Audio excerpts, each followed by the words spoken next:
यह है LG का PCB है इंडोर की, और इसमें ज़्यादातर ये उड़ जाता है यानी ओपन हो जाता है। तो जब ये ख़राब होता है तो इसका मतलब ये है कि AIC शॉर्ट होती है, तभी ये उड़ता है।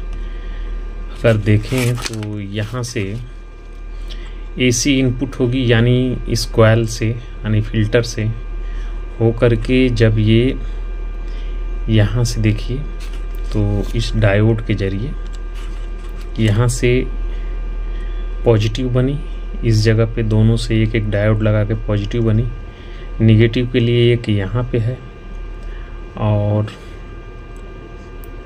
एक इस पॉइंट से यहाँ से आ गई। तो ये निगेटिव हुई और निगेटिव डायरेक्ट कैपेसिटर पे आ जाती है। पॉजिटिव को यहीं पर रोक दिया जाता है, रोकने के बाद फिर एक डायोड से पॉजिटिव इधर पास कराते हैं और यहाँ से जो है पल्स के रूप में DC रहेगी, तो उसका इस्तेमाल हो जाता है 50 हर्टेज यानी 100 हर्टेज यहाँ से बनेगी, जो जाएगी इस कैपलर के ज़रिए पास होगी। यहाँ पे जो कैपलर है इसके ज़रिए पास होगी, तब जा कर के ये मोटर चलेगी। अगर जो 50 हर्टेज नहीं होगी तो इसमें मोटर आप लगाएंगे तो चलेगा नहीं। तो 50 हर्टेज यहाँ से पास होती है और इस ट्रांजिस्टर के ज़रिए, यहाँ पे जो ट्रांजिस्टर है इसके ज़रिए, कैपलर तो मैं निकाल लिया हूँ, तो इसके ज़रिए फिर ये 50 हर्टेज बनेगी और हो जाएगी MCU को। ये तो इधर की बात हो गई। अब इसे ऑन करने के लिए तो ये अक्सर करके ये उड़ जाता है, लिखा हुआ है NTC, लेकिन यहाँ पे डायरेक्ट भी करेंगे तब भी चल जाएगा, या फिर यहाँ पे एक रेजिस्टेंस लगा लेते हैं जो करंट के लिए, अगर ओवर करंट हो तो फ्यूज का जैसे व्यवहार करे यानी उड़ जाए। ये हो गई।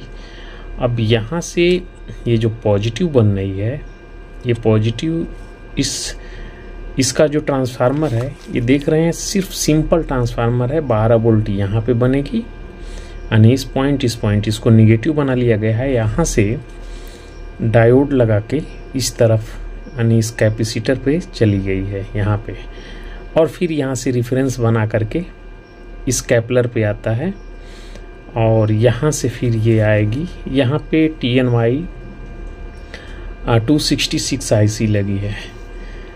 तो अगर ये 320 वोल्ट यहाँ पे बन रहा है, तो ये देखना है कि 320 वोल्ट इसमें ये निगेटिव है, तो निगेटिव देखिए डायरेक्ट आ गई इस IC पे, यहाँ पे आ गई ये वाली पॉइंट और ये दोनों पॉइंट, ये दोनों निगेटिव है। ये वाला फीडबैक के लिए है और ये जो है बाईपास कैपेसिटर एक लगता है ग्राउंड से। तो ये कैपेसिटर यानी यहाँ से और यहाँ पे चेक करेंगे तो 5 वोल्ट मिलना चाहिए। अगर नहीं मिलता है तो ये दिखने में रेजिस्टेंस है, लेकिन रेजिस्टेंस नहीं, ये कैपेसिटर है। ये है 110 NF का। तो यहाँ पे 5 वोल्ट होने चाहिए और ये है फीडबैक के लिए, और फीडबैक पे ये सीधे जाएगी यानी जो हमारा कैपलर है, कैपलर के पिन नंबर 4 पे, और 3 इसका जो है ग्राउंड होता है। तो ये देखिए 3 ग्राउंड है और 4 ये। तो जैसे ही एक्टिव होगा इधर से निगेटिव पास होगी और ये वोल्टेज इस पर ड्रॉप होने लगेगा, तो IC स्टेबल हो जाती है। निगेटिव से यानी यहाँ से इस पे भी 320 वोल्ट बनने चाहिए। अगर नहीं बनते हैं तो उस कंडीशन में होगा क्या कि इसकी बाइंडिंग ख़राब है, अंदर से बाइंडिंग क्रैक हो जाएगी।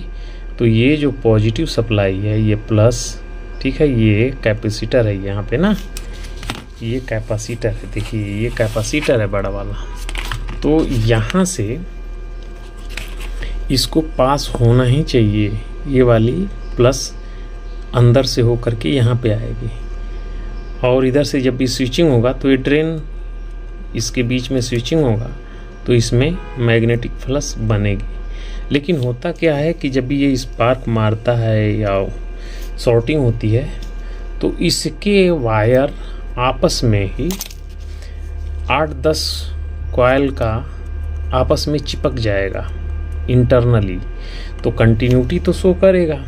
क्योंकि इसको चेक करने के लिए हेनरी मीटर की ज़रूरत पड़ेगी और वो तो अपने पास है नहीं, तो हम लोग के पास नॉर्मल मीटर होता है, इसके लिए हमें चेक नहीं कर पाएंगे। तो उस कंडीशन में अब समस्या बनेगी कि हम करें क्या। तो अगर ये ट्रांसफार्मर ख़राब हो जाता है तो या तो आपके पास दूसरा ट्रांसफार्मर हो तो लगाइए, या फिर इसे ही आप रिपेयर कर लीजिए। मैं आगे आने वाले समय में रिपेयर भी करके दिखाऊंगा, क्योंकि मैं रिपेयर करके डाल देता हूँ ज़्यादातर। अगर कुछ ऐसा प्रॉब्लम होता है तो मैं खुद ही रिपेयर कर लेता हूँ। यहाँ पे देखिए, तो यहाँ पे बनेंगे 12 वोल्ट। अब बात आ गई, ये अगर नहीं काम करता है तो क्या करें। ये ट्रांसफार्मर शॉर्ट हो गया तो लगाएंगे तो आईसी हीट होगी, ओवर हीट होगी। तो उस कंडीशन में कुछ नहीं करना है, आप 12012 का ट्रांसफार्मर लीजिए, उसके 230 की जो सप्लाई है, जहाँ पे 230 आती है, उसे ला करके यहाँ पे जॉइंट कर दीजिए इस जगह पे।